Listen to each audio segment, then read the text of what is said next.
Okay, una sa lahat, pagpasensya nyo na guys yung boses ko, medyo malat tayo ngayon. At itong pag-uusapan nating phone, itong Redmi K90 Max ay mabibili natin sa AHH Xiaomi Manila. Pwede nyo i-message yung kanilang Facebook page para sa updated pricing at sa mga available colors ng phone na to.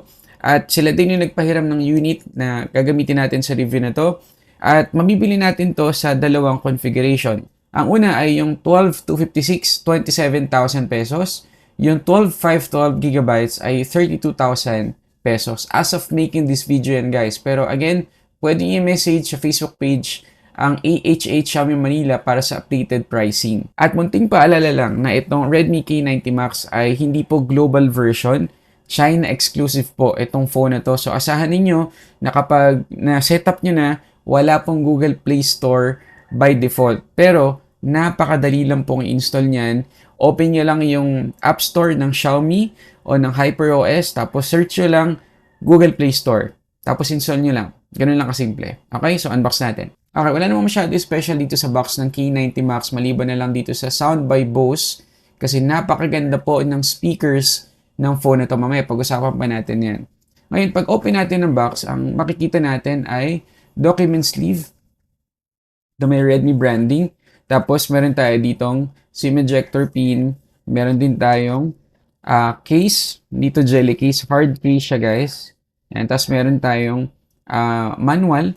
Tapos, meron tayo ditong accessory. And meron siyang maliit na brush. Yan. Na pwede natin gamitin dun sa built-in cooling fan. Kasi merong grills sa likod itong phone na to. Para if ever man na may mag-accumulate na mga dumi, mga alikabok, o kaya mga balahibo ng pets natin, madali po nating malilinis gamit yung brush na to. At ito na yung ating Redmi K90 Max. At yun nandito sa atin guys, ay itong Shadow Black. Kita nyo naman guys, napakaganda. Para sa akin, isa to sa may pinakamagandang design sa mga phone na nahawakan ko ngayong 2026 so far. No? Kita nyo, matte finish pero may konting-konting texture siya. Napakaganda ng itsura, lalo na sa personal. Yung feels niya kapag hawak-hawak mo na. Pero syempre, gagamit ka naman ng hard case or third-party case. So, hindi mo naman palaging matatouch itong likod niya. Pero if ever man na hindi kayo gagamit ng case, guys, napakaganda talaga ng feels kapag hawak mo na. Hindi siya kapitan na smudges or fingerprint. So, palaging malinis yung itsura niya. Tapos makikita niyo yung sinasabi ko kanina, meron tayong built-in fan dito. So may grills, dito papasok yung hangin, lalabas naman dito sa ilalim. So umiikot siya para makatulong sa cooling or thermals nitong phone na to. So mamaya pag-usapan natin yung nakuha kong data pagdating sa thermals niya. Ngayon, kahit na may butas dito sa likod, dito rin sa may ilalim ng camera module, napanatili pa rin po ng Xiaomi yung mataas na IP rating para dito sa K90 Max. Okay, meron tong IP66, IP68, IP69. At if ever man na accidentally malublob natin sa tubig, 1.5 meters for 30 minutes, makakasurvive po itong phone na to. Pero syempre, ingatan nyo pa rin, huwag nyo isasama sa pag-swimming. Pero good to know na kahit na may ganito tayo, may magandang cooling system tayo, may magandang IP rating pa rin. So, ibig sabihin, yung butas na to, hindi tumatagos dun sa pinakaloob ng phone. Kaya walang papasukan talaga yung tubig. Okay, tingnan pa natin yung ilalim ng box. So, meron na lang tayo ditong maliban dun sa USB-A to USB-C cable. Ito yung ating 100 watts na charging brick. Sana kapag lumabas na yung global version dito sa Philippines, itong Redmi K90 Max, meron din kasamang ganito. Okay, konting information lang tungkol sa colorway ng Redmi K90 Max. So, again, meron tayong tatlong pwedeng pagpilian. Space Silver,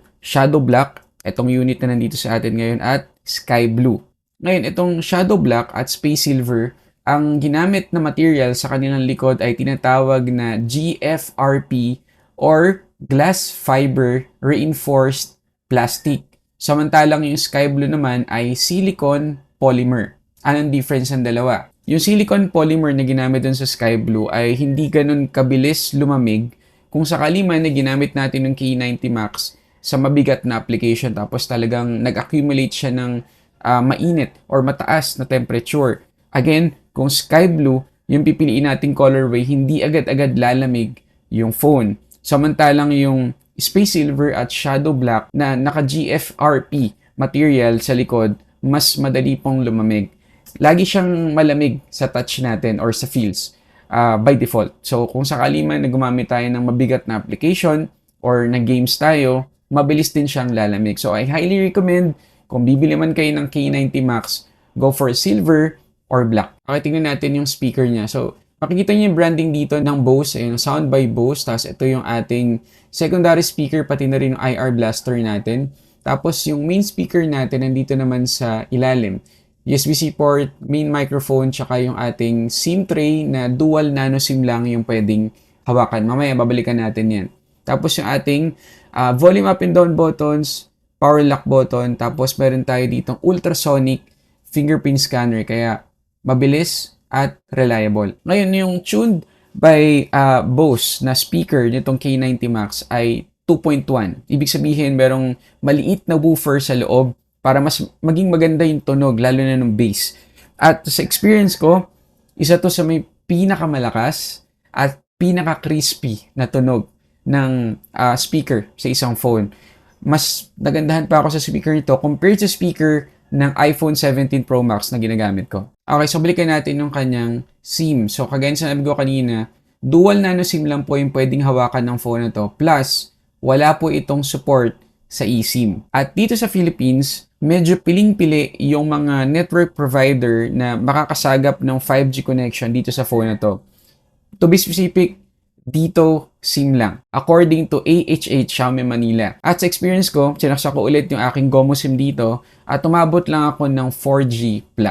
Hindi rin ganun ka-impressive yung nakuha nating speed pagdating sa data connection. Makikita ninyo 120 Mbps lang yung download speed natin, 21.1 Mbps naman yung upload speed dito sa Ookla speed test. Dito naman sa fast.com, halos ganun din, 120 Mbps, tapos 35 Mbps naman yung upload natin. At sa Google Speed Test, dito tayo nakakuha ng pinakamababa, 105.3 Mbps yung kanyang download, 13.9 Mbps naman yung upload. So based dun sa tatlong test na ginawa natin, tamang-tama lang, 6.7 lang yung kanyang data speed or data connection. So asahan ninyo na medyo compromise yung signal ng ating phone kung ito man yung bibili natin. Okay? Pero kung naka-dito SIM ka, may possibility na makasagap ka dito ng 5G signal. At pakita ko lang sa inyo ngayon yung accuracy ng kanyang ultrasonic fingerprint sensor. Sa makikita nyo naman, siyang dampi, nag-a-unlock agad siya. Hindi ganun kaarte yung kanyang animation kapag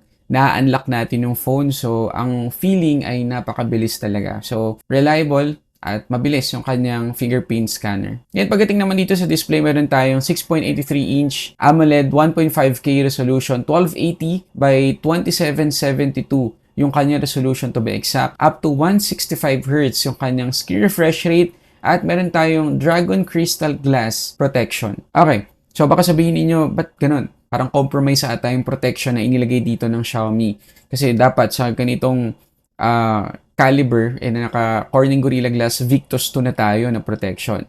Okay, explain ko lang ng kaunti. Yung ginamit dito na Dragon Crystal Glass protection ay iba yung ino-offer na protection compared dun sa Corning Gorilla Glass Victus 2. Yung Corning Gorilla Glass Victus 2 ay mas matibay kapag naibagsak natin yung phone. So, hindi siya agad-agad ma-shatter or mababasag. Pero, mas madali siyang ma-scratch compared sa Dragon Crystal Glass. Yun naman yung ino-offer ng Dragon Crystal Glass na nakalagay dito sa Redmi K90 Max. Mas mahirap ma-scratch yung Dragon Crystal Glass protection. So again, hindi mabilis ma-scratch yung Dragon Crystal, pero mas madali naman siyang masya-shatter o mababasag kapag nabagsak natin. Pero yung Corning Gorilla Glass Victus 2, medyo madali siyang ma-scratch, pero mas matibay siya kapag naibagsak natin yung phone. Okay, so may compromise pareho, pero parehas may protection na ibinibigay sa atin. At itong K90 Max display ay aabot ng 3,500 nits yung peak brightness. So kahit na gamitin pa natin to outdoor, makikita natin yung naka-display. At pagdating sa color accuracy sa mata ko, napaka-accurate, napaka-vibrant ng display. Wala akong reklamo guys, napakaganda ng color reproduction dito. At ang isa pa sa maganda ay yung kanyang Widevine security. Level 1 po tayo dito at makakapag-play ng full HD sa Netflix. Wala lang tayong support sa HDR contents, although sa specs, meron siyang support sa HDR10+, kahit sa Dolby Vision. Pero dito sa Netflix, wala siyang ganun. At paalala lang ulit sa kanyang screen refresh rate na up to 165Hz, hindi pa po lahat ng application na i-install natin sa phone na to ay makakagamit or makakapag-utilize ng ganyang kataas na screen refresh rate. Kahit po i-custom natin yung setting tapos i-select lang natin yung up to 165Hz na setting, hindi po lahat ng app, okay, compatible sa ganyan sa ngayon. Pero at least may headroom tayo, meron tayong future proofing pagdating sa mataas na refresh rate. Okay? Pero by default, kapag nakaset naka-default na setting tayo sa refresh rate, 120, 60, 60, 120. Ganun po yung default na behavior ng refresh rate nito.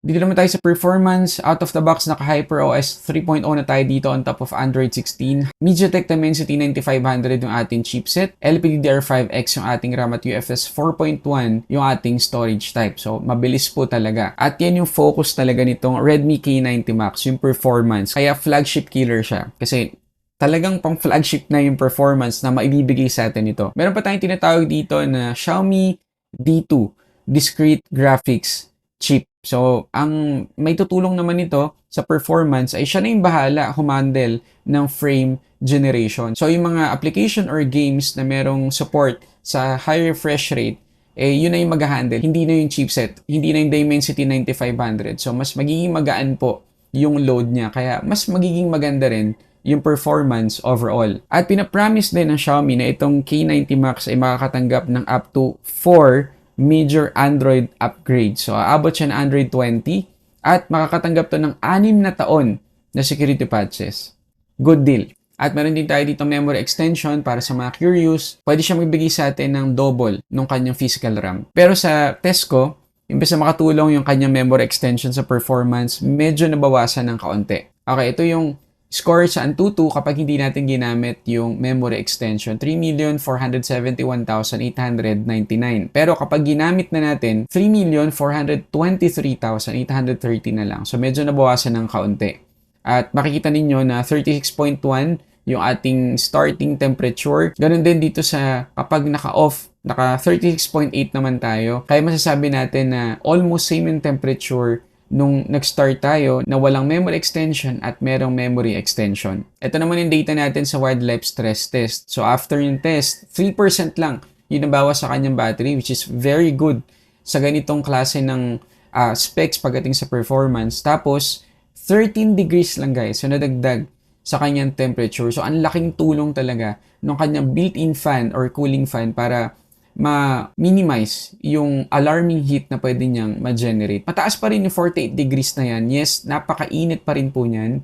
Pero, para sa ganitong specs ng phone, i-expect natin na lampas 50 degrees yung pwedeng abutin yan kung wala tayong active cooling fan. At pagdating sa gaming, as expected, dito sa Racing Master, kahit na nakasagad yung graphics natin, napakaganda pa rin po ng performance. Napaka-smooth ng gameplay natin, walang kahit anong problem ako napansin. At medyo may init kang mapifeel kasi lalo na walang case nung tinetest ko to. Pero napanatili pa rin niya yung magandang performance kahit ganon. Ngayon, dito naman sa Subnautica, sagad-sagad din po yung graphic settings natin. Pero napaka-smooth, napakaganda rin ng graphics. So again, wala tayong na-encounter na kahit anong issue. Okay, dito tayo sa battery department. So, meron tayong 8,550 mAh na battery capacity dito na capable sa 100 watts na charging speeds. Mabuti na lang meron na tayong 100 watts na charging break out of the box. Pero, gusto ko kayong i-inform na sa sobrang bilis ng kanyang charging, hindi na po na capture ng app na ginagamit ko yung total na time mula sa 18 to 100% na charging. Ganun kabilis. Pero ang sure ko lang, less than 1 hour. At ito naman yung SOT guys na nakuha natin. Tingnan nyo naman, 25 hours, 31 minutes.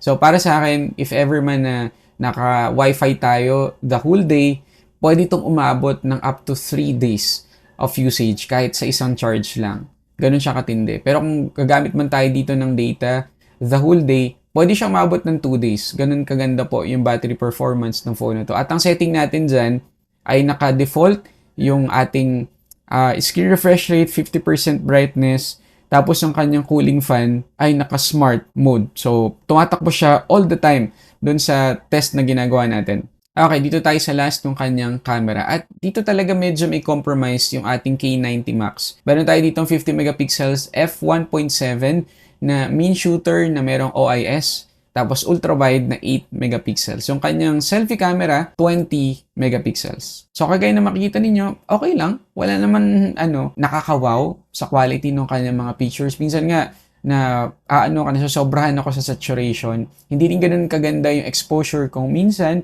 pero at least, hindi rin ganun kasama yung quality. Pwede na. Kasi ito naman yung kadalasang compromise sa mga ganitong klase ng flagship killer na phone. Pagdating naman sa video, up to 8K yung ating pwedeng i-record sa rear camera, pero 4K lang yung papakita ko sa inyo ngayon kasi hindi din naman natin masyado ma-appreciate yung 8K video recording, pero at least meron tayong future proofing dyan. Stable din naman, makikita ninyo kahit naglalakad tayo, pero ang hindi maganda ay yung kanyang selfie camera. Although okay yung quality, pero 1080p video recording lang yung pwede nating ma-record. So walang 4K video recording sa selfie camera, pero yung likod, up to 8K video recording. Okay, so yun na lahat yung mga gusto ko i-share tungkol dito sa Redmi K90 Max. Anong masasabi ninyo dito sa phone na to? Pakilagay dyan sa comment section. Ngayon ko ako naman yung tatanungin ninyo. Well, okay siya.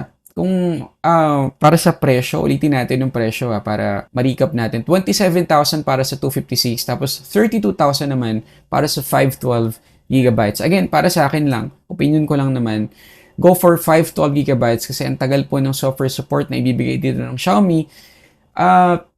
Yun lang, kailangan ko lang i-ready yung sarili ko na hindi ako makaka-experience dito ng 5G connectivity dahil naka-GOMO SIM or naka-Globe SIM ako. Pero kung naka-dito SIM ako, wala akong magiging problema pagdating dyan.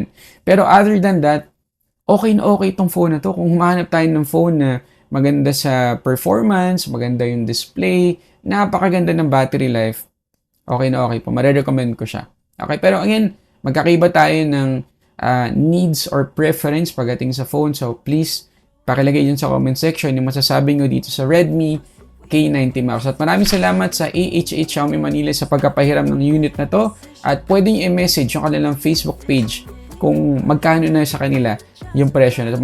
Malay ninyo, bumaba or tumaas ng kaunti. Message nyo na lang. Okay?